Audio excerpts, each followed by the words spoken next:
morning. Happy Monday. Welcome to the Pitch Track Chronicles. I am Uncle Tats. I'm here with Donald.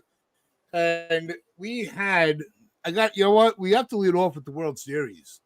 And we're gonna get into tearing Cashman apart. I promise you, it's all of our favorite activity. But can we just actually admit that Game 7 was probably the most dramatic World Series game I have ever seen. I'm sure many of us.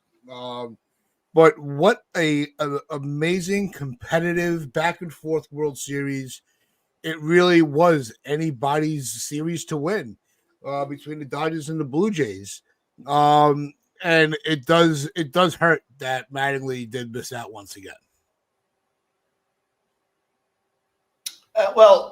Yeah. I mean, shout out to Mattingly, who should be the Yankees manager, to be fair. But listen, as a Yankee fan, I wanted the Dodgers to win. And I'm really glad they did. But also as a Yankee fan, you take a step back and go, God, we are not even close to those two teams. No. We aren't even close. You know, when we faced the Dodgers in the World Series, really we beat ourselves, but they're just so good. They're just so good that I mean, we wouldn't have been able to compete with them. And we saw what happened to us when we faced the Blue Jays. The Blue Jays ran over us and put up two back-to-back football scores on us. They're far off, man. They're not even close. And that, as a Yankee fan, it has to scare you, really. We don't have a Freddie Freeman at first base. We don't have a Yamamoto that can pitch every single day, pitching complete game shutouts. I mean, that's not something that's normal. I mean, Ohtani, we don't have a manager like the Dodgers have. We don't have a manager like the Blue Jays have. It just shows that we are a mile off it. We really are. TC, we need schemes. Yep. We need Skubal. We also need a manager, probably a new GM, a new owner. Yeah, we need a first baseman, need a shortstop. We need a lot more than just schemes and Skubal. Yeah. I mean, but listen, to talk about the way the game was played, it was one of my favorite games I've ever watched. It was an amazing game of baseball. Baseball is in a very good spot. If you take the Yankees out of it, you take a step back and you look at it, baseball's in a great spot. You know, I mean, these players are, like, for instance, Japan is now creating some of the greatest players you're ever going to see. Yep. Yamamoto deserved absolute beast. Ohtani is the best player in baseball. So Japan are going to be locked in as they rightfully should. And, you know, the Dominicans are going to be very, very proud of the players that they've created. And so baseball is an incredibly international sport now. And it's in a very good place, because that was one of the best World Series you're ever going to see. It was an absolute nail biter. And to be honest, like, for instance, I'm one of those guys that once the Yankees are out, I'm out. But I watched Game 7 and I was like, shit, I should have watched this entire series, because this is some really special baseball. This is an amazing series. What an amazing game. Definitely one of the classics of all time. What Yamamoto did is going to be in the history books. Yep. It's going to be talked about for generations. They're going to talk about what Yamamoto did in that series well beyond our lifetimes. That's the level of World Series he had. Really was special. So, you know, shout out to him. And shout out to the Dodgers. They are the new dynasty. They are the standard. If you want to look at what the standard of baseball is, it's the Dodgers. Dodgers, right up there. Dodgers. Well, you know, when you look at the Dodgers, you know, and you talk about that standard, and you're right. And it's not because of the way that they spend money, it's how they allocate their money. Yep. You know, the way that they have mastered the art of deferred contracts, as much as we get on them and we make, we have fun with it, they're within the rules of the game. Will that change in the new CBA? That's yet to be known. But, it allowed them to put a lot of other pieces around the superstars. Look at that defensive play from Pages, which was a great, there were just so many, Great goal. it was the managerial moves that were made, where they utilized, and this was for both teams, they utilized their bench properly. They were strategic with their pitching staff, knowing that everybody was on, game 7, there was no, pitching, balance. Well, he already pitched 13 pitches the game before, so I don't want to use him. It was all hands on deck. Win it all at all costs. Mm-hmm. That is the guitorial, that's that gut feeling that every manager in baseball should have and execute. And, for the Dodgers and the Blue Jays, their managers collectively, you did that almost flawlessly. Yeah, I mean the Blue Jays, the Blue Jays did their country proud. They did. They did, and I'm no fan of Canada, but I'll tell you what, they did their country proud. And you know how I feel bad. You know what? I really felt bad for as far as with the fan base, Blue Jays dad. He's a very good. He's a very good friend to the channel. I know he gets a lot of heat online, but I can tell you that guy is as genuine a person as ever. And he gets very deep into his sports and his Blue Jays. They're good people. But he was the first one I thought of when they lost. Yeah, I'm like, sure. He's got to be crushed. Yeah, a shout out to Blue Jays dad. Felix Nunez, baseball's better with a team like the Dodgers around. I agree that that used to be the Yankees. Dodgers took our spot. Exactly. The Dodgers are better at being the Yankees than the Yankees are. So why should you hate on being the Dodgers? They're just doing what the Yankees should be doing. They're just doing it at a better level. And it's not just about the players they acquire. Obviously, yes, they've acquired Yamamoto. Yes, they've acquired Ohtani. That kind of helps. Yes, they acquired Freddie Freeman and all that stuff. But it goes deeper than that. They are a smart, forward-thinking, modern organization. They make the right calls. They bring in good baseball players. I've always been a fan of Tommy Edman. He's someone who's a versatile player. He was a key to them winning the World Series last year. And what about Pages? Your move for Pages was so good. If they didn't make that move for Pages, they are not winning the World Series. Pages won them the World Series in many ways by that unbelievable catch. And he got steamrolled as well by the right fielder, and he still held on to it. Like he faced so many difficulties with that play, and he made it, man, because that was a smart move by the manager. He was great. Unbelievable catch. And Sneal's right here. Big props to Miguel Rojas, one of the Dodgers' comeback player, good stories of the year. Game-tying home run in the 9th in Game 7. Who predicts that shit? Exactly, man. Well said. You nailed it in every single way there, Sneal. Miguel Rojas was amazing. And did anybody have that in their script? That it would be Ohtani that would do nothing, but it would be Miguel Rojas that would be the star of the show in that 9th inning. An unbelievable moment.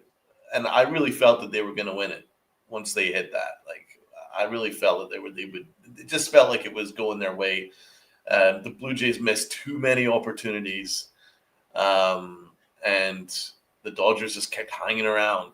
For me, I think the Blue Jays were the better team over the 7 games. I felt they played better. They played crisper. But the Dodgers just refused to be beaten. They're kind of like the Yankees of the 90s. Like, they just refuse to be beaten. When you think they're done, you think they're down, they're like, no, we ain't done yet. I still got one more swing in me. The Dodgers, it's like just when I thought I was out, they pulled me back in. Yeah, and they just refuse to be beaten, and I really respect that about them. So honestly, no hate from a Yankee fan, man. Honestly, I No. think the Blue Jays were an absolute credit to the sport. They were great team, great manager, great organization. So credit to them. Vlad was a monster. Vlad with the Impaler was a beast. He would do his dad proud, to be honest. And we've both seen his dad play. Yep. But Vlad certainly is right up there, Vlad Jr. And the Dodgers are the standard. That's all I got to say. The Dodgers are the standard. And Yamamoto, And hats off. oh, absolutely. Yamamoto was a freaking beast. To pitch game 6 and then close out game 7 the way he did was just phenomenal. But what this World Series did, Donald, and I think what saved the attention on the World Series was the 18-inning game. Because that is what drew everybody in. Because if you noticed on social media, as much as because we follow a lot of different sport accounts and a lot of sport fans, not just particular team fans. That was all everybody was talking about. That's what drew the attention, because now everybody wants to know how this is all going to end. What's the especially you have game 5, then you have Ohtani in game 6 after everything after being on base a jillion times. What was he going to look like on the mound? Never pitching on short rest, only pitching on short rest once before that in his career. So all eyes were, and also let's also credit Scherzer, who defied Father Time with the start he gave the Blue Jays. There were so many factors and players that attributed to the attention that the World Series got. And, yesterday, the past 2 times I'm on the boat, everybody's talking about the World Series. Everybody. Yeah. And it's not just one age demographic. It's my wife. My wife was going crazy. She's like, I can't get away from the sports talk. But but that's what everybody was talking about. Of how exciting it was, how they, people that stayed up for 18 innings for 2 teams that they don't even root for. Right. Just to see the outcome. It was absolutely amazing. And it's a really, you got to give credit to both organizations for bringing life back to a World Series that really has not had the attention as far as ratings in a very long time. Actually, I should have looked up the numbers, but I'm curious to know what they were. But and to John's point, it had national and international appeal. Absolutely. It really did. Because baseball has gone so international, to your point from before. Well, that's dinosaur behind you. Yeah. And it's just you got to give thanks to the competitiveness of this World Series, that it brought the attention on it that it actually did deserve. Yeah, you're right, man. And it really says, that's why I believe that baseball's in a very good spot. Mm-hmm. For all the issues that we have with which will show up in the CBA, baseball is in a very good spot internationally. And it's a very good sign that, as you mentioned there on the boat, the NBA season started. The NFL season is now we're basically halfway through the NFL season. And the conversation is not the NFL. The conversation was the World Series. How many times has that really happened? That's not happened in a long time. It's good that baseball is getting back in the national consciousness, though.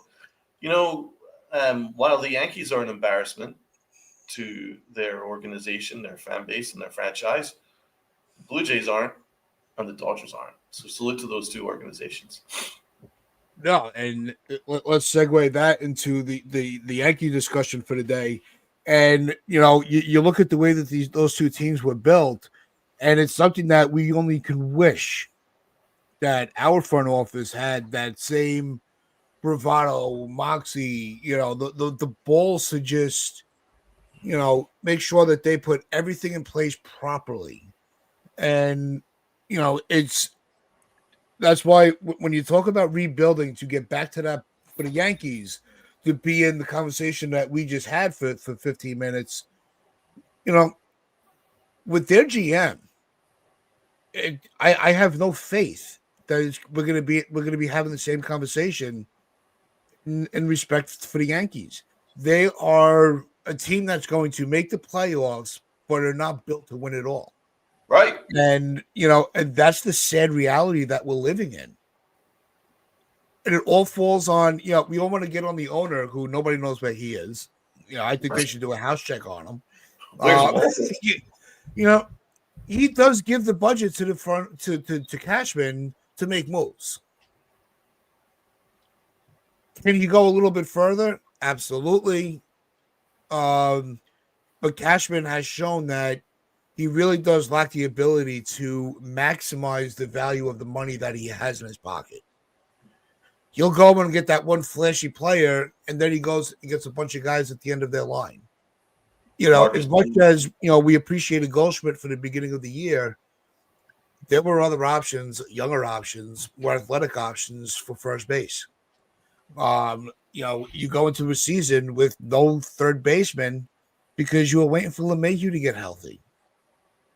Yeah. To put into the infield. So you had Jazz playing out of position after having him train at second base all off season to say you're third base. And he's like, huh? I would have done more, he would have put more time in at third had he known that. And it put now they're putting the players that they have on the field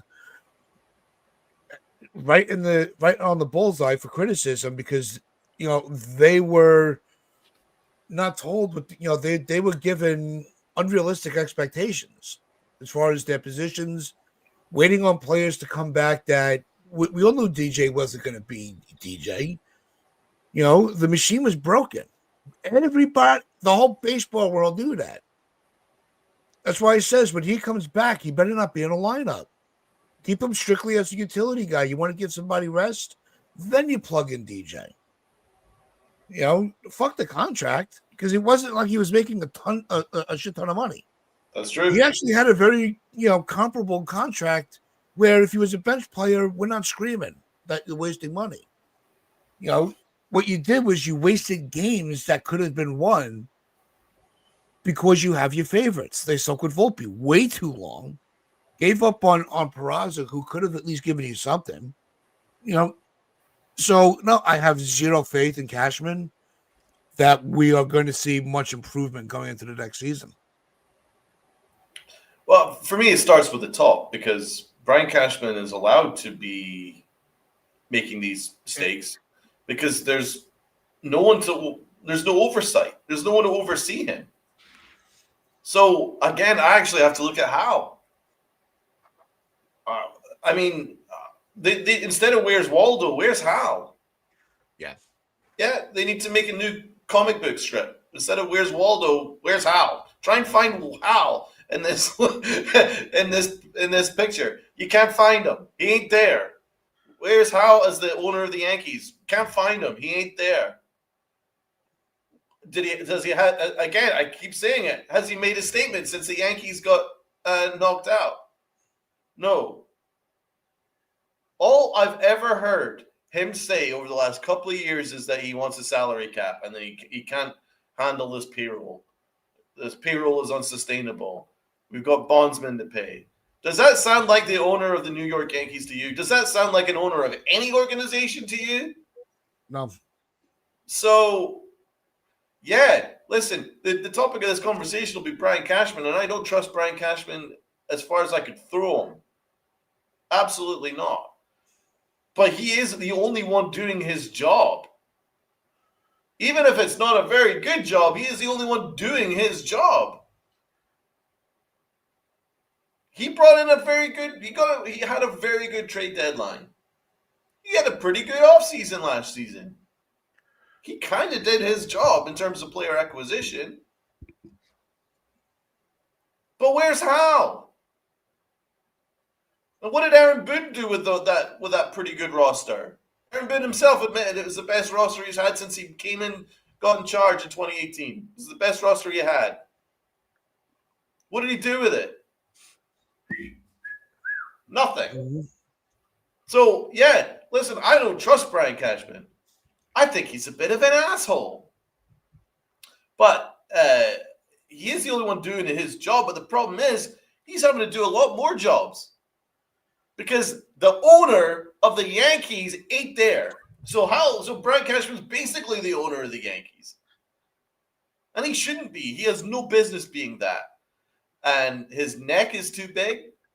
And his ego is enormous. And he is power drunk. And he's getting away with absurd things that he should never get away with as the GM of the Yankees. And it starts with calling up Jeter, mouthing off about him, mouthing off about A-Rod. That tells you everything about where the Yankees are at right now. That little phone call and him boasting about it on WFAN tells you everything about the Yankees right now, and that's why I'm upset about it. I'm also kind of like numb to it. I'm apathetic to it because that whole press conference told you everything about what the Yankees are right now. They're self-satisfied. They're very, very happy about winning 90-plus games and being knocked out in the playoffs. They're very proud of that. I even can even say that Brian Cashman even said the words proud. He was proud. He said it himself. I'm proud. So he is proud of it. Self-satisfied. Did he have any issues with the Yankees getting embarrassed? No, he didn't. But he did have issues with Derek Jeter and A-Rod calling out his roster construction and calling out the way that he has Aaron Boone as his puppet. He didn't like that. That's what he was more angry about. So he spent more time trying to find reasons to dismiss Derek Jeter and A-Rod. Like A-Rod, well, good career, but only won us one championship. Oh, Derek Jeter, yeah. I know everyone likes him, but he's not always right, He is a prick. And his neck needs wound in, and he needs some oversight. But we don't have any oversight because the owner isn't there. I mean, Just trust me. And that's what it is. You spend more time criticizing, two players that both of them were on the team the last time they actually won a freaking World Series, and you're not going to criticize the manager for some of the decisions that he makes in game that you say you have no part of. It doesn't make it make sense. Cashman is so in his own ego, he can't see right in front of him. He can't see the obvious that every other fan sees, that every other GM sees, every other team sees. Every media outlet, they're all saying the same thing. The Yankees are going to be in it, but they're not the top dog anymore. And that's a problem. And yes, the owners that are coming in and buying these teams have money, forever at their disposal. But the Yankees they're acting like they're in the poorhouse, when it comes to wanting with their budget. And like I said, the reason why I try not to get too much into the budgets because if I have to shell out, imagine for argument's sake, I know Pete won't mind me using him for a moment. All right, Pete Simonetti, phenomenal channel with NYYU Underground. Could you imagine him having to use some of his allocations to help us, and we don't do anything about it? We're like, well, we're getting money from Pete to keep the channel going, but we're going to cut back on our shows.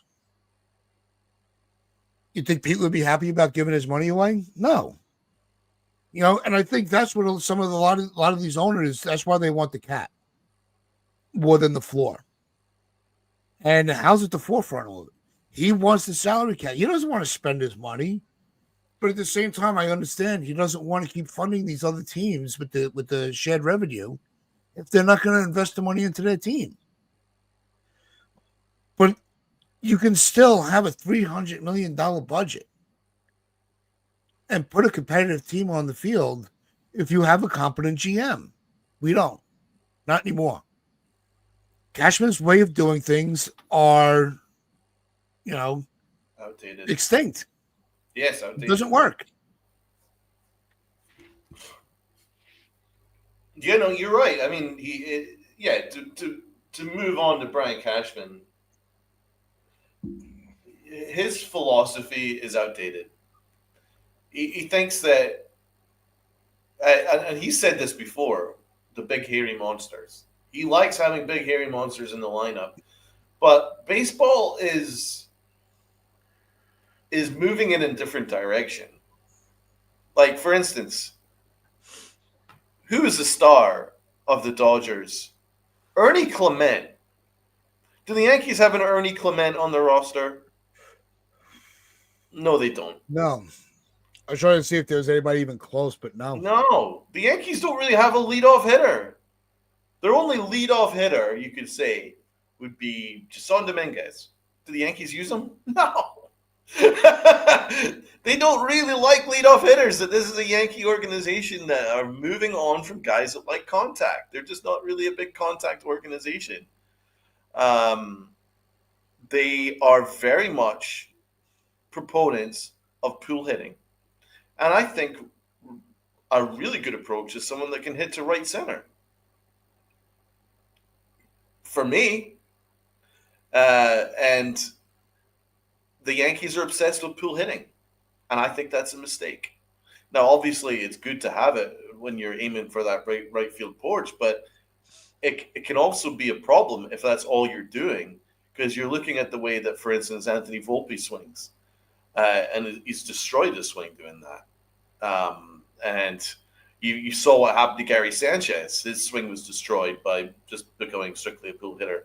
Gleyber Torres had to move to Detroit to get his swing fixed. The Yankees did a very good job of destroying that too. The Yankees have a real issue with that, and Brian Cashman's philosophy is outdated. Like, there's nothing wrong with contact hitting. You're actually more beneficial having someone that can hit for average at the bottom of the order than someone that's just aiming for 25, 30 home runs and striking out 200 times. But that's what Brian Cashman likes. He loves it. Now, over the course of 162 games, the analytics tell you, yeah, those home runs were going to be very, very valuable. That was going to help you win 90 games. Yeah, but what happens in the playoffs when you face good pitching? But the Yankees are not built for the playoffs anymore. All they do is use that excuse. Crapshoot. How much of a crapshoot is it really, though? Is it really that much of a crapshoot considering the Dodgers are winning it every single year? It's not really that much of a crapshoot. And so that narrative is now destroyed. But and you look at that Blue Jays roster, it's a very good roster. So how much of a crapshoot is it? They've got a lot of talent in there. You know, you got Bo Bichette, who should be the Yankee shortstop next year, but won't be. You got Vlad Guerrero, who's arguably now just behind Ohtani is one of the best players in baseball. You got Clement, you got Varsho, you got Kirk, you got a very good team there.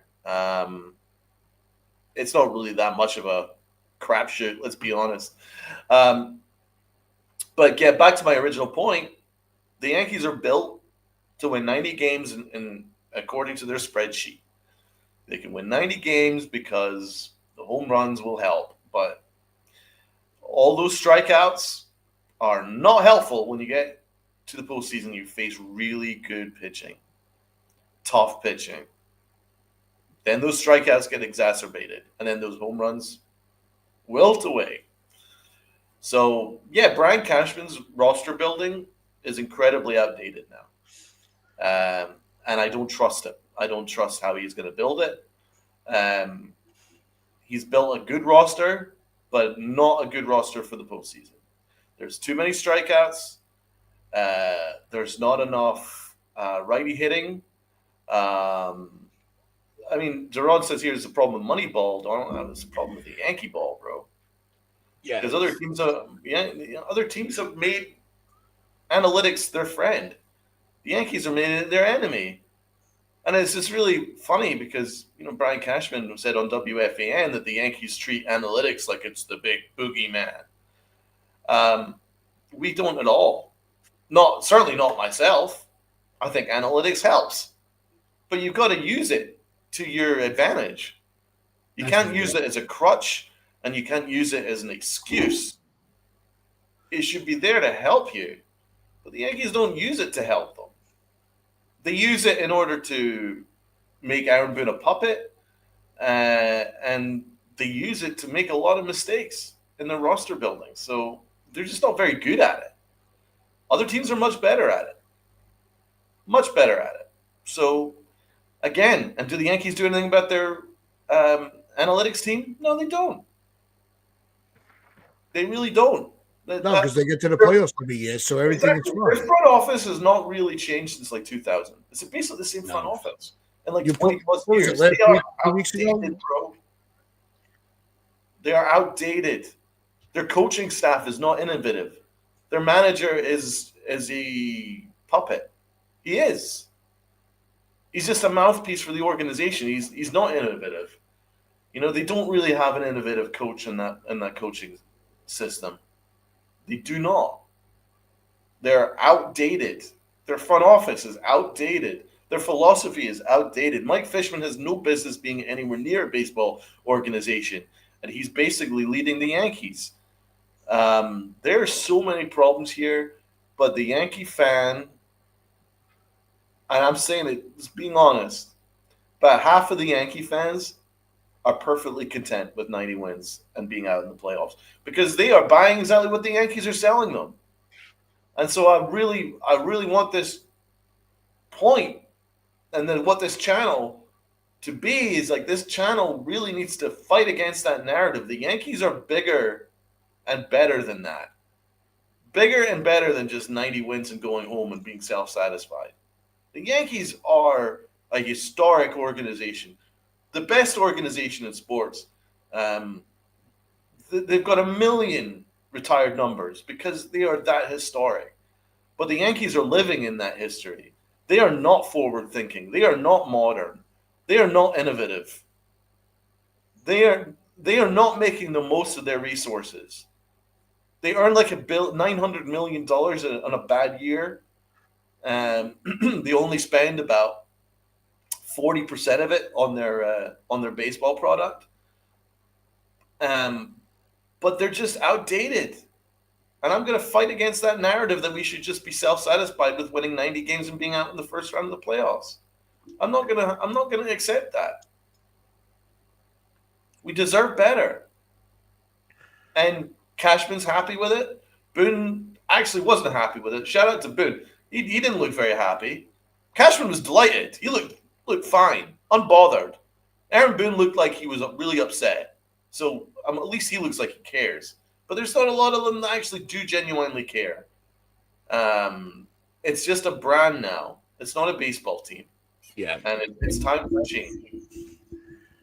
And that's the big problem with Cashman, because like you said, I think it was 2 weeks ago, you pull up the numbers of how many years the front office has been occupied by the same group of guys. Right.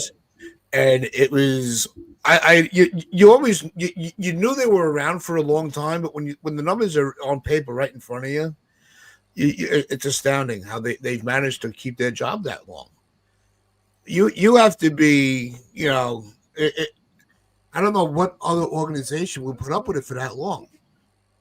You imagine, the Dodgers keeping the same front office through all this ineptitude and all these failures? Hell no. No.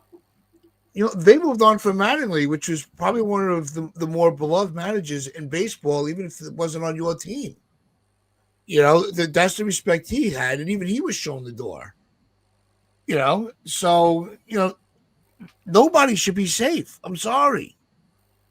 If you have run your course You've run your course. It's time to go. You know, I know there's always that big, well, name the replacement. Who are you bringing in that's going to do a better job? Well, you always have that. Well, that's not for us to figure out. We've come to the conclusion that he has run his course. When the Yankees decide who they're going to move on to, we'll evaluate this. The evaluation clock will start there, and we'll be like, you know what? He's getting rid of too many prospects where we're not the organization's not deep enough. And we'll be like, we might say, at least Cashman knew, he gave it a shot to try to hold on to some of these guys. And the narrative might change. But right now the narrative is he sucks. And there's no way for him to escape it. He can't escape this criticism anymore. Because what is he going to do? Let's get into the whole Screwball thing. He's going to go and trade for Screwball, you don't think the Yankees, could buy Lombard? Because they're going to want him. Dominguez or Jones, that's going to cost you one of them. They might say, all right, we'll give you Screwball, but we want Ben Rice. Then what? Then Screwball goes to the Mets, and you'll be like, Cashman should have done more. But you don't want to give up anybody. So, yes, Cashman is in a very tough position. But that's why I'm saying his way of doing things is gone. He's a dinosaur GM. And it's not because of his age. He's actually he's young. But his mentality of how the business is run is a dinosaur now. It's gone. It doesn't work that way. Successful GMs are the aggressors. Yes. Not the wait and see guy. That's actually a good way of putting it. Because, actually you can make a point there that he isn't aggressive enough. They are always kind of willing to say, oh, well, let's wait till the trade deadline. Because there were so many holes in that roster to start the year. We knew that Stroman was going to be terrible. We knew that Cookie Cutter Carrasco didn't have anything left. You know what I'm saying? But they left it. And they were like, oh, well, we'll wait till DJ LeMahieu gets healthy. Oh, and we're perfectly content with Anthony Volpe. We'll just leave it. Oh, we don't have a third baseman? That's okay. We don't really need one. And they were like, we don't have enough lefty relievers, and we don't have any righty bats. That's fine. We'll just leave it. And they left it to the trade deadline. And it was too late by that point. The damage was already done.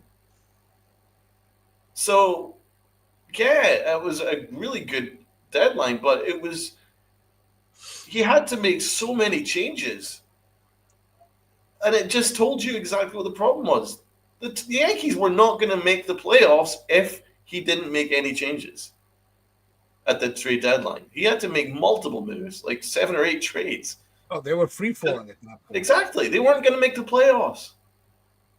So anyone that argues that what the Yankees are doing is great and that they are, they're at the top of their game, they're not. There were so many holes, and their manager isn't that good. He can't motivate a team. A-Rod wasn't wrong when he said there's about 3 or 4 DHs in that roster. He's right about that. In that lineup, there's about 4 DHs there. He isn't wrong about it. And we know for a fact that Aaron Boone is told what lanes he should be using for the coming day and the days ahead. So, it is kind of scripted for him. All that is a problem in itself, but the roster construction is outdated. Their ideas are outdated. They leave for a roster that has $300 million invested in it and a payroll every single year. How could there be so many holes in it every year? Last year we didn't have a third baseman. Last year we didn't have enough righty bats. Last year we didn't have enough athleticism, and we had to address all of that. We didn't have a bullpen to start the year. we had to address all of that at the trade deadline. That was desperation because the Yankees don't think ahead. They're not planning ahead. All the problems that I said that we were going to have happened. But the Yankees are just so stuck in themselves that they think that they're right and everyone else are stupid that they just don't foresee events happening. They don't look ahead going, well, I can see this being a potential problem. So let's go and make a trade now that can help address that. They don't do it. Anthony Volpe, how dare you have anything to say about Anthony Volpe? He's just a position player. He's replaceable like everyone else. But they refused to give him any competition until the trade deadline. They didn't have any athleticism. Oh, yeah, but I like my big hairy monsters. Well, fuck your big hairy monsters. It doesn't help. You need more guys like a Clement that can get on base, make contact. You need more of that. You need role players that can get on base. That's how they should be filling out the bottom half of their lineup, but they don't do it. Their lineup is going to consist of guys that are going to bat 200, strike out 200 times, and hit 20 home runs. So, and that's never going to change. Wait, we got a super chat. Read it out, T.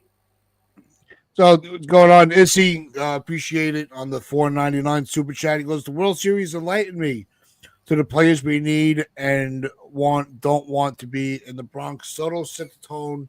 The word is out. Cashman, the roster, all dysfunctional. And he's right. It really did show the ineptitude and the failures of Cashman to put a team around the superstars. The Yankees don't have those complimentary players. Like you mentioned him before, Clement. Perfect complimentary player to the stars in their lineup.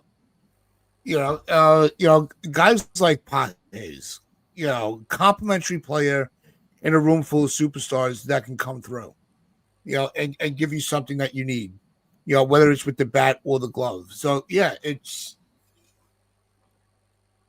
does make that there is that shift that makes the, roster construction for a World Series. It's complicated. Right, it's because there's a lot that goes into one, and the reason why it's complicated for the Yankees now, they don't have that appeal anymore. Nobody's running to the Bronx like they used to. That's true. They're not telling their agents, "Well, see what the Yankees offer before I sign this paper." Exactly. It's the other way around now. They're going, "Well, if the Dodgers are still interested, I'd rather wait. If the Red Sox are still interested, I'd rather wait." There's the Brewers. Like, there are a lot of teams. Pick the Mets with Cohen's pockets. Well, what are they saying across town before I sign with the Yankees? That's the way things are going now, and it really fucking sucks because that is one part of the game I have not gotten used to yet. I've adjusted to the analytics. Donald, when we met, anytime somebody brought in analytics, I'd lose my fucking mind. But now you can see that, as you grow in with it, because it's either you adapt or you die. Well, the Yankees are dying because they're not adapting. You're right, man. I agree with that. I think we need a background. I think we need some. See, whenever we get a super chat, we need like a noise. So I'm thinking, what about Yankee score siren? How about that? I like that. That could work. So every time we get a super chat, we can either do that or we could go with maybe crowd cheering, maybe something like that. So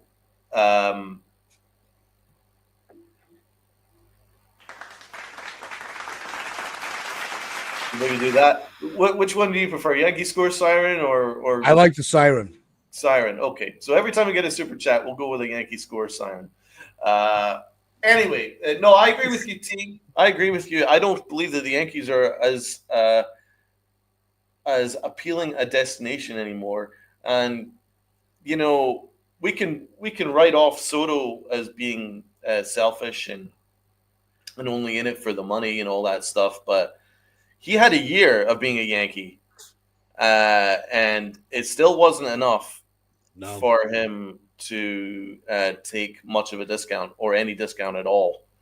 And there's every right for him to do so. But, the Yankees are, and this comes from Hal and slightly Cashman as well, they are an arrogant organization now. That's what I really believe. The Yankees are quite arrogant. Like, they live in the past. They think that because they were great in 1998, 99, 2000, and 2009, 2001 as well, they think that because they had a dynasty and they've got all the greatest players in the history of baseball, all who used to play for the Yankees, they think that should carry. That should carry it. That should carry the day. You know what I'm saying? They think that should have the edge over another team. The mystique and the aura and all that stuff. But frankly, if you look at the modern player, was Yamamoto alive when the Yankees were good? When the Yankees last had a dynasty, was he alive for that? He wasn't born for that. You know what I'm saying? So a lot of these guys that are like here now, they weren't born to see the Yankees dynasty. It ain't that relevant anymore. The Yankees have to have another shtick, but they don't have another shtick because they're living in the 90s. They're living in the thousands. In fact, their front office is from the thousands. The Yankees don't have another shtick right now.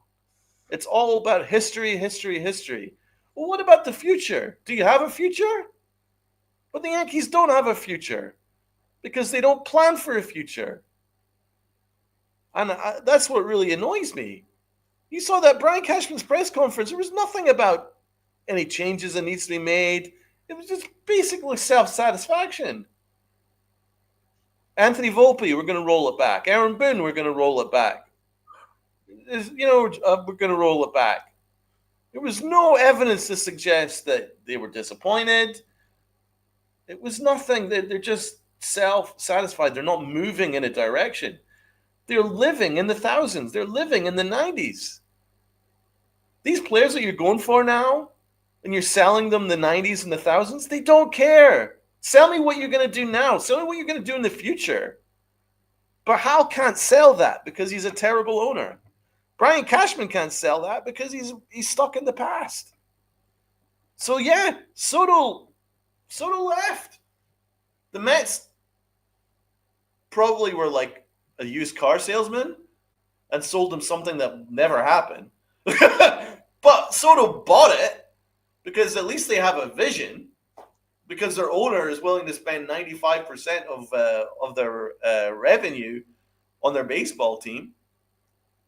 So Soto was like, yeah, that owner cares, right? At least he gives a shit. How? Never bothered to meet Soto at all during the year. He had a whole year. You couldn't once book him a table at Sarni's and sit down and hash out a conversation with him, see what makes him tick, and see if there's anything that he can do to make his stay as a Yankee more comfortable so that he could commit to the next 10 years. But did he do it? No, because Hal was on a yacht somewhere drinking mimosas. So that's what I'm saying. The Yankees are stuck in the past. They're arrogant. They think, yeah, we don't need to be the highest bidder. What did Hal say about Yamamoto? At one point you just got to go pencils down. Now, right or wrong, maybe Yamamoto was never going to choose the Yankees, but the Yankees should have been the highest bidder. Well, I mean, it wasn't a very close offer, but the Dodgers did have, they had more money, a little bit more money on the table. Yeah, and they had Ohtani. 21 million, 20. I think it was like $21 million or something. Yeah, which for his caliber, that's really peanuts. It's just the Yankees are no longer the highest bidder anymore. No, they're arrogant that they think that, because we had Tanaka and Matsui in the past, that he's going to be like, he's going to choose the Yankees. Now, those players chose the Yankees because the Yankees were the best back then. They were the standard back then.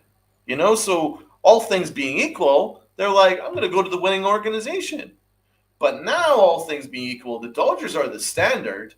Plus, the Dodgers have the weather. Plus, the Dodgers are closer to Japan.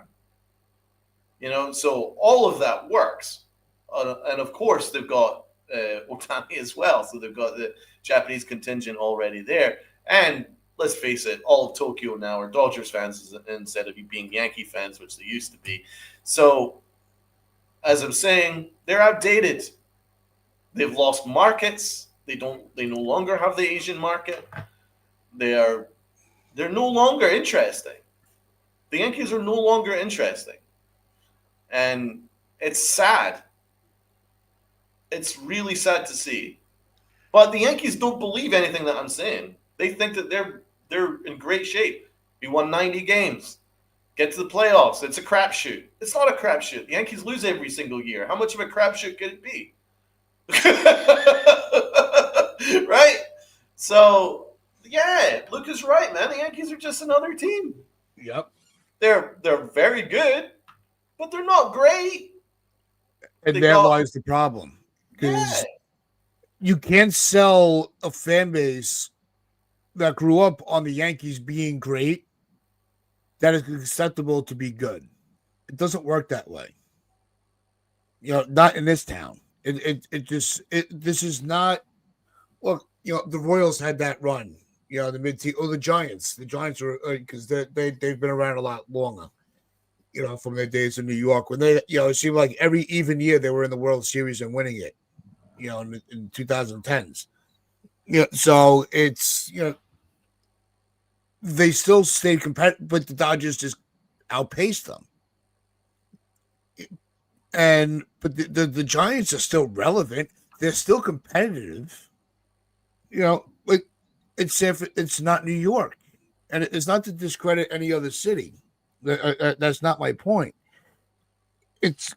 You can still when you're great, it's hard to sell being good because you're hungry for that. You don't want to lose it.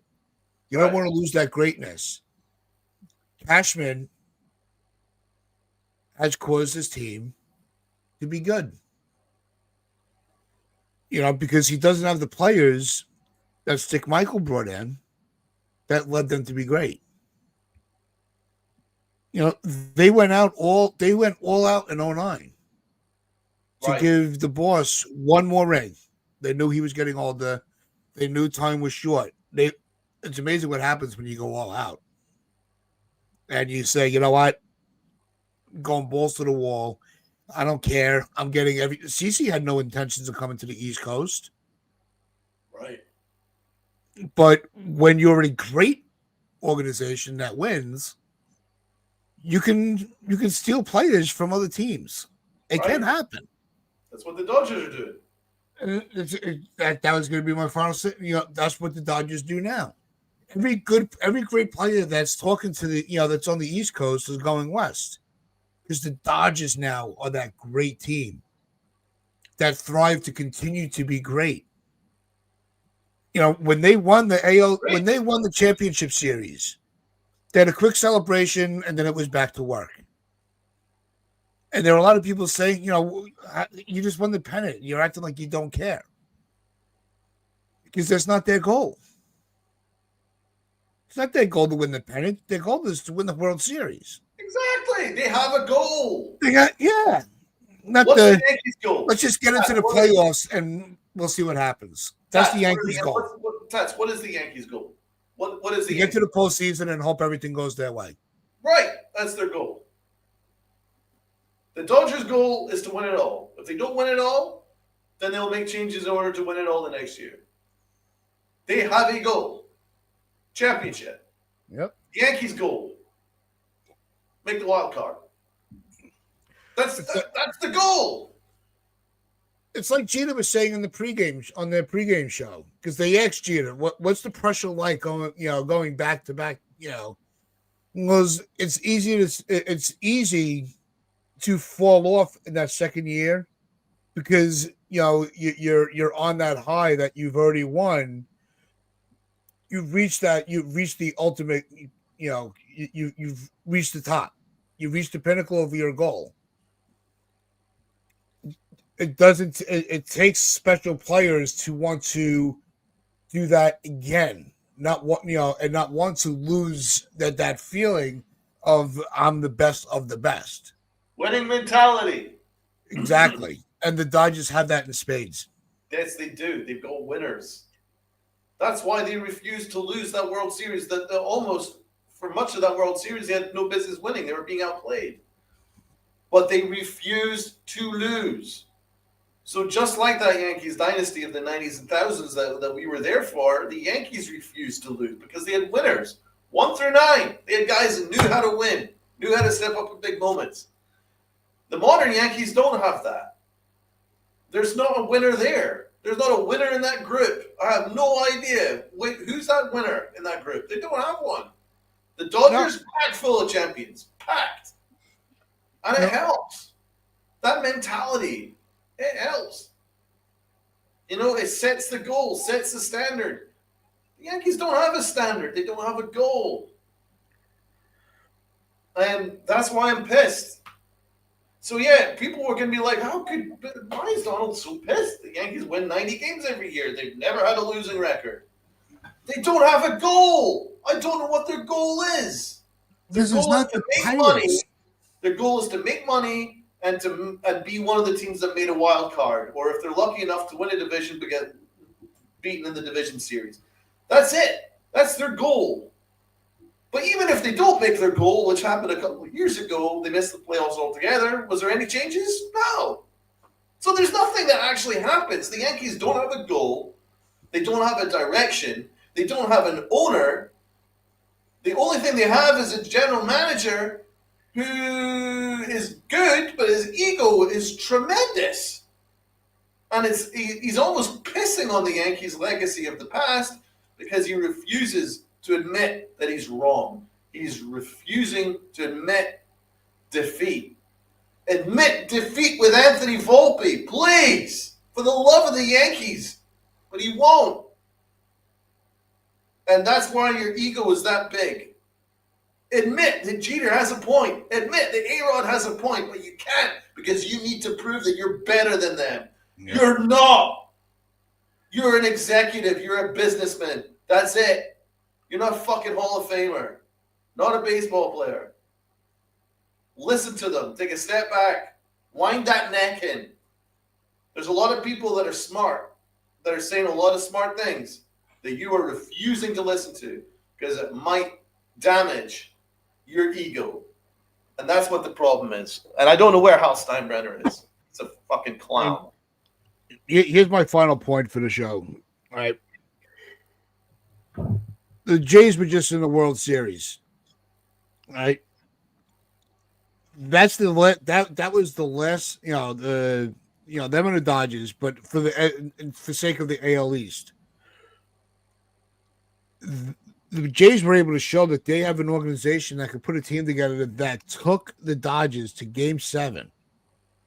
And if it wasn't for a terrible slide, because you should have gone and you should have dove his hand or just run right through because it's there was no reason to slide there.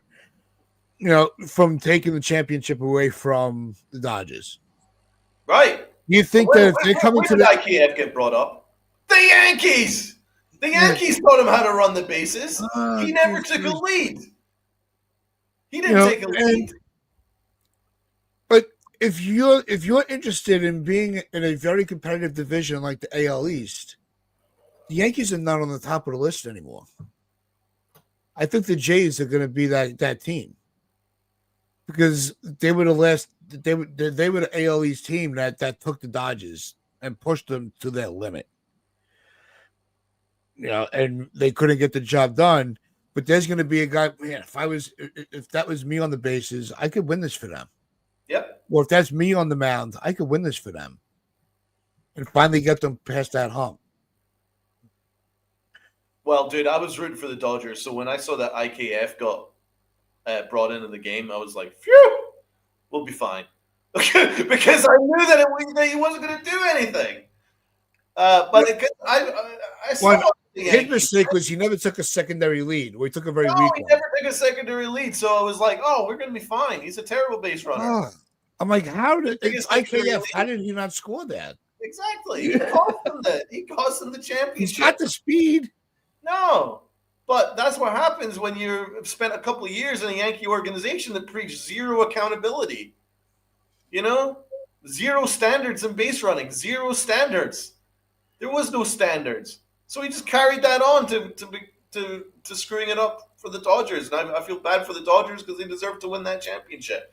Yep. But the Blue Jays. I felt bad for the Blue Jays. They deserve to win that championship. But as I was rooting for the Dodgers, so I'm glad that they didn't. But let's go back to let's actually look at this before we sign off, right?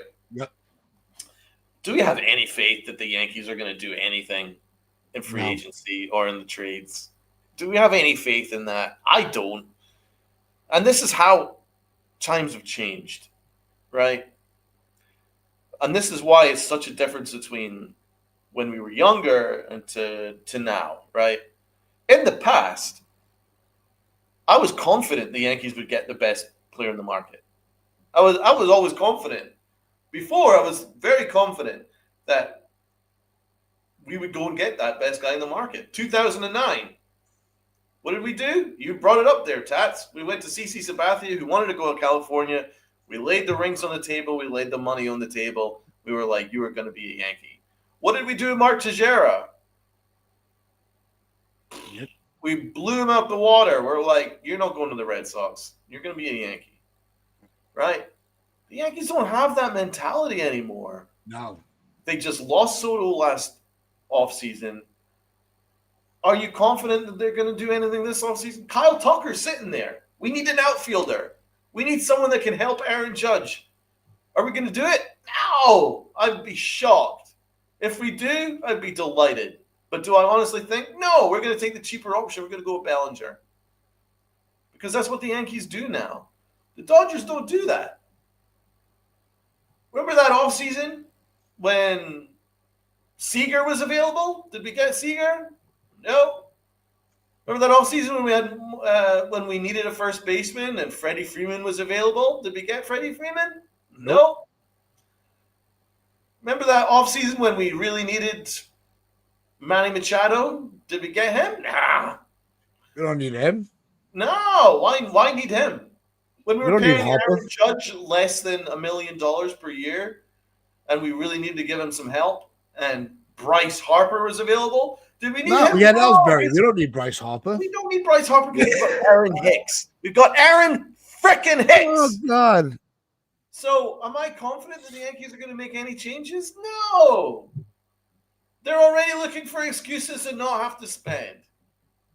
So, I think the Yankees will take the cheap option, Cody Bellinger. And most Yankee fans will be delighted about that. 75% of Yankee fans will be like, yes, we got Cody Bellinger back. But I'm sorry. The other 25% are right. It's a cheap option. Tucker's the one to go for. They're not going to get him. And if they do, I'd be delighted. And I hope so. I want Kyle Tucker. But I've got no confidence that the Yankees are going to go and do what's required to make this team great. And the Dodgers make that shit happen. And that's how they are a better organization than the Yankees. I mean, look at the Yamamoto sweepstakes. The Yankees scouted Yamamoto all the season prior. They were the most aggressive team. Brian Cashman was at his no-hitter. Brian Cashman was at his no-hitter. The Dodgers didn't do anything. It was the Yankees that were active. The Yankees, right? Got to the bidding, and the Yankees lost them to the Dodgers. Because the Dodgers just go and they make shit happen. They made a trade in order to free up some money, and then went to Yamamoto and were like, oh, they also did a lot of deferrals. We know that. They went to Yamamoto and they're like, sign with us. And he's like, okay, job done. They are forward thinking. They know what they need to do. They have a plan. They go and do it. The Yankees, they have lost a lot of free agents. Talent. They've lost a lot of talent. They've let a lot of talent leave. And now we're at the very tail end of Aaron Judge's window, and we've not given him a championship. And just to quote Brian Cashman, he doesn't feel any need that he needs to be aggressive during Aaron Judge's window. So he doesn't feel it's that important. So there you go. That's your general manager. And to quote Luka here, and I absolutely agree with Luka. Salute to him. Cashman should kiss Jeter's feet because without him, he has no rings. Exactly. Preach. Yep. But one of these shows we should look at the free agent market and just see which players, how many players would be an upgrade over who we currently have. I think that'd be that could be fun. But we will get into that in the future. But we do want to thank everybody that was with us today. Everybody in the chat, appreciate every single one of you. Donald and I, we miss Rob. But unfortunately, with his work hours for a little while, he's not going to be available. But if you see him on social media, just give him a thumbs up. Tell him you miss him on the show. He won't reply because he doesn't like you. Yeah, he'll let you know. But no, but we miss you, Rob. We really do. We miss you. We do. But with that, make sure you hit that like button, hit that sub button, share this out, your friends, your family. The Strangers on the Corner. I'm Uncle Tats McDonald. Since the Pinstripe Chronicles, wear those pinstripes of pride and play on. Congratulations to the Dodgers.